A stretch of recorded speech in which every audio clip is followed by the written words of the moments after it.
लम्हा न्यूज़ के साथ मैं हूं आपका मेज़बान नाज़रीन। बात यह है कि आज 5 अगस्त है और आज 5 अगस्त के दिन तहरीक-ए-इंसाफ ने, जिसको आप कह लें कि बहुत ही ज़्यादा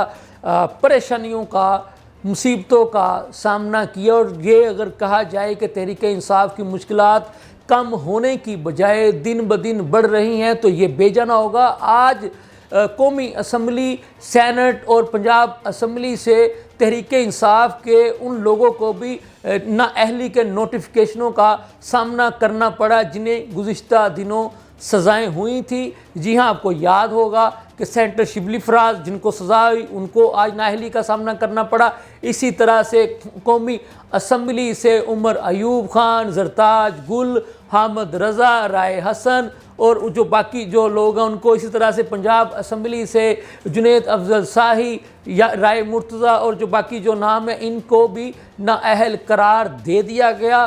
तो तहरीक-ए-इंसाफ के लिए अगर आज ये कहा जाए कि 5 अगस्त का दिन एक बहुत भारी बड़ी मुश्किलात का दिन था तो ये बेजाना होगा। और आज के दिन ही तहरीक-ए-इंसाफ के बानी चेयरमैन इमरान खान की हदायत पर तहरीक-ए-इंसाफ ने एहतजाजी तहरीक शुरू करनी थी। गो कि आज तहरीक-ए-इंसाफ ने इस एहतजाजी तहरीक को शुरू किया। तो जब ये एहतजाजी तहरीक आज शुरू हुई तो इस मौका पर भी तहरीक-ए-इंसाफ के लाहौर में 9 के करीब अरकान असम्बली को इस एहतजाज की आड़ में गिरफ़्तार करने की इतलात हैं। तहरीक-ए-इंसाफ के लोगों का कहना है कि हमारे जो MPs थे वो एक मकाम पर इकट्ठे हो रहे थे असम्बली इजलास में शिरकत के लिए आने के लिए, तो उन्हें वहाँ से गिरफ़्तार कर लिया गया। फिर यह सिलसिला वहाँ पर ही नहीं रुका, ऐवान अदल के बाहर से तहरीक-ए-इंसाफ के वकला को भी गिरफ़्तार करने की इतलात मौसूल हुई हैं, बल्कि वहाँ से एक ख़तून वकील को भी गिरफ़्तार किया गया और एक ऐसे नौजवान को भी गिरफ़्तार किया गया जो चीखता चिल्लाता रहा,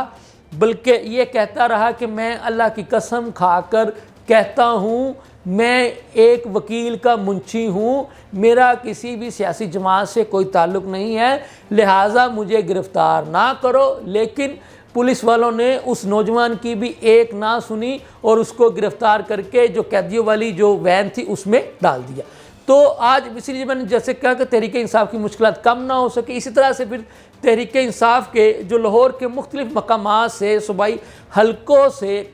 लोगों ने निकलने की कोशिश की, लेकिन तहरीक-ए-इंसाफ का ये दावा है, कहना है कि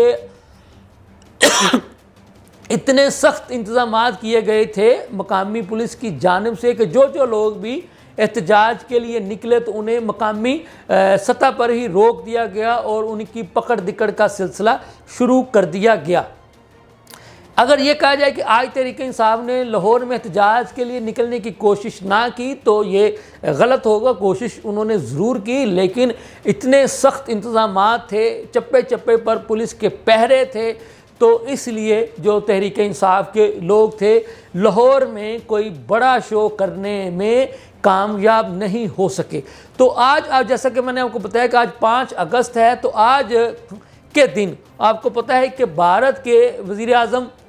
नरेंद्र मोदी ने मकबूजा जो कश्मीर जो है वो उस पर ज़बरदस्ती जो है वो अपना आर्टिकल लगाने की कोशिश की थी। तो आज के दिन 5 अगस्त को यौम इस्तिक़लाल कश्मीर के तौर पर भी पाकिस्तान वाले मनाते हैं। तो इस सिलसिले इस मौका पर तहरीक-ए-इंसाफ की जानिब से एक एहतजाजी तहरीक शुरू करने पर अपने रद्द अमल का इजहार करते हुए स्पीकर पंजाब असम्बली मलिक मोहम्मद अहमद ख़ान का ये कहना था कि आज तो होना ये चाहिए था कि हर पाकिस्तानी, हर पाकिस्तान की सियासी जमात अपनी कश्मीरी भाइयों के साथ इजहार यकजहती के लिए मुजाहरे करती, लेकिन तहरीक-ए-इंसाफ ने आज के दिन को एहतजाज के तौर पर चुना, जो कि किसी भी तरह से एक मुनासिब बात नहीं है।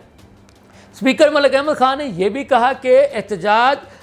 करना हर जमात का आइनी जमहूरी हक़ है, लेकिन ये हक़ किसी को नहीं है कि वो इस एहतजाज की आड़ में कौमी इदारों को नुकसान पहुँचाने की कोशिश करे, जलाओ गिराओ करने की कोशिश करे, किसी को नुकसान पहुँचाने की कोशिश करे। तो ऐसी इजाज़त किसी को नहीं दी जा सकती, बल्कि अगर ऐसा कोई करेगा तो फिर उसके ख़िलाफ़ कानून तो लाजमी तौर पर हरकत में आएगा। इसलिए ज़रूरत इस अमर की है कि कानून के दायरे में रहकर एहतजाज किया जाए और उन मौक़ों पर एहतजाज करने से गुरेज किया जाए जिन मौक़ों पर एहतजाज करना बनता नहीं है। जैसा कि आज 5 अगस्त है, तो आज के दिन का तो मतलब ये था कि हर सियासी जमात की तरफ से मोदी को ये पैगाम जाता है कि तुमने मकबूजा कश्मीर में जो 5 अगस्त को जो एक घिनौनी और घटिया हरकत की थी पाकिस्तानी अवाम, तुम्हारी उस हरकत की शदीद अल्फाज में मजम्मत भी करते हैं और आज के दिन इस अज़म का मज़ीद अयादा करते हैं कि पाकिस्तानी अवाम अपने कश्मीरी बहन भाइयों के साथ पहले भी हैं, अब भी हैं, आइंदा भी खड़े रहेंगे। पाकिस्तान